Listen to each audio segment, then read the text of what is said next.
Here's something that you might want to consider. Most emotions are transitory. Okay? Most emotions actually pass within about 20 seconds of you noticing them. That's the normal order of things. So if you're finding an emotion which is lasting longer than that, or that which keeps returning, consider the possibility that you're kind of throwing wood on your own fire. Yeah, you're kind of choosing, almost indulging, in order to repeat the feeling over and over again.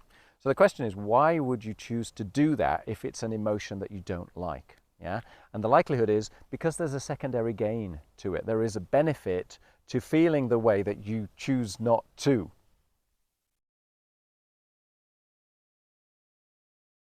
If that makes sense, and you have absolutely no idea what's going on, but you'd like to feel a little bit different, here are a few quick fixes. Okay?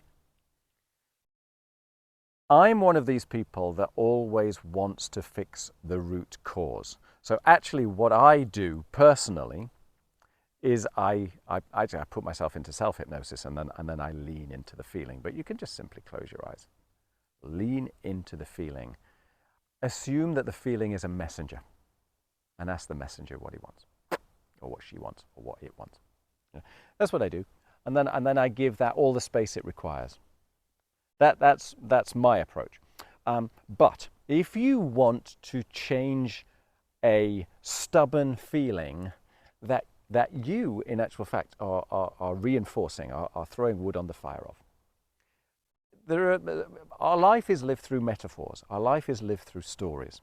So if you can change the metaphor, if you can change the story, you change the feeling, right? I mean, as I say, the feeling is transitory anyway. Everything is changing.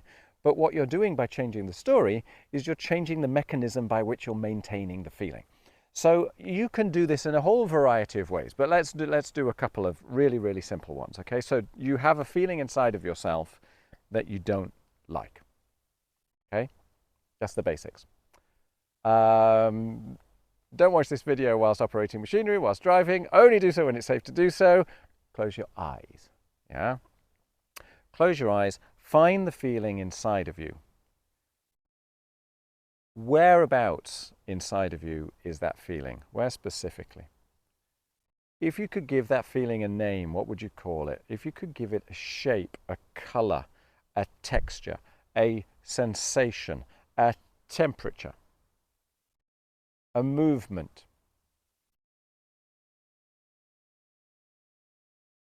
discover it, yeah? Embody that feeling and put it out in front of you. Now, if it's a really uncomfortable feeling, maybe you want to put it a few meters out in front of you. Maybe you want to put it in a chair at the end of a warehouse. Put wherever it feels safe. And observe it, okay? If it's got a color, okay, the color is symbolic of the feeling. So ask that thing what color it would rather be.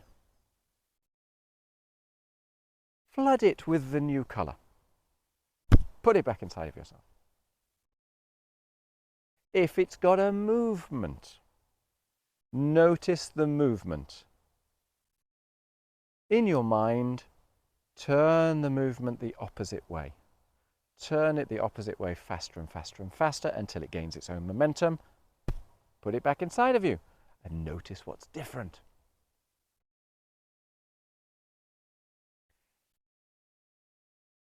Another one, it's in front of you. Make it as if it's a picture. Okay, you can see it. Maybe it's on a TV screen. Yeah, you can see it. It's moving, it's interacting, it's pulsating, it's got a texture, a movement, or whatever it may have. Okay, you see it on the screen. How big is the screen? It's your imagination, it's your story. So try stretching the screen. Yeah, make the screen 3 times as big and notice what happens. If you're like me, probably what happens is it gets stronger, right? But maybe it gets more dissipated and you think, oh, that's better, yeah? Shrink it, yeah? Pull it back down to its original side, then shrink it down and further, shrink it down, shrink it down, shrink it down, shrink it down till it's the size of a postage stamp. So it's the size of a pea. Put it on the end of your finger, flick it off, and it flies off beyond the horizon, and notice what you feel. Yeah? Or put it back on the TV. It's there. It's TV size. There's little dials beneath the TV. It's an old style TV. Or if you want to make it a new style TV, you take your remote control and you press on the button for contrast, and you turn the contrast all the way down. Yeah, you turn it all the way down till the color is kind of black. Yeah, or you turn it all the way up until everything is white, and you notice what changes. Or you turn it all the way down to black and white. Yeah,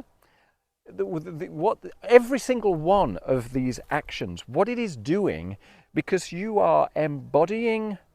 Actually, no, you're not embodying. You are manifesting a feeling as an embodied thing, and you are placing it out in front of you so that you can look at it. It no longer feels like you. It's a thing in itself. You can discuss with it because it's detached from you. It's disassociated. And then you shift the story, you put it back. Right? And there's 1,000 ways that you can shift the story. When you do that, you're shifting its energy. You're shifting the meaning inside of you, and you go, that's different. It's impossible to maintain the same feeling when you've changed it, right? It's different altogether. Here's another one. Find the feeling, right? The problematic feeling. Really, really, really become that feeling. Maybe remember the last time that feeling was super, super strong.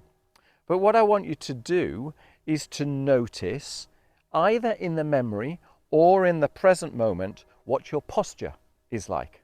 Yeah? Physically, how are you? You know, slumped, leaning to one side. What's your facial gesture? How are your hands? Are your arms hanging? Your legs hanging? Your muscles tight or loose? Everything. Notice about your current feeling, okay? The posture which is associated with that. Now, go out into a time in your life or into your imagination when you were feeling incredibly powerful, incredibly strong, incredibly rich, and just in flow. Yeah? See that in your mind's eye. Feel what you were feeling, see what you were seeing, act out as if that was occurring right now. See your posture. Yeah? See exactly how you're standing, how you're looking, your muscles, your facial expression, the tautness of your body. See it all, right? Adopt that posture right now. Adopt it. Yeah? Make yourself that and hold that for the next 2 minutes whilst I'm blathering on. Hold that posture just for 2 minutes, okay? It's 8 minutes now, so I'm going to keep blathering on for the next 2 minutes, and you hold that posture, right? The posture is one of strength, of power, of authenticity, of everything that it is to be you, right? The more you notice it, notice the feelings that are inside of yourself as you're doing this. Maybe there's a part of you that thinks, what on earth am I doing? You know, is anybody else looking at me? It doesn't matter, right? Keep that posture. Keep it, keep it, keep it, keep it, keep it. Yeah? Live that moment, right? I promise you, in 2 minutes' time, that problematic feeling, it's impossible to find it because we have a emotional blueprint attached to our postures. So if you adopt a powerful posture, you feel powerful. You can use this in public speaking. You know, you've got to give some amazing speech and you're there and you've rehearsed it over and over again. You know your stuff. But then 30 seconds before you go on stage, it's, oh gosh, I've forgotten everything, right? Because you have a fight, flight, freeze, shock moment. Adopt the posture, the power, the control, the ease, yeah? The last time that you were on stage that everything worked really, really well and you're looking at how that occurred. Whatever feels, but adopt the posture. Hold that for just 2 minutes and I promise you, everything changes. Okay, so now 10 minutes, you've been adopting that posture for 2 minutes.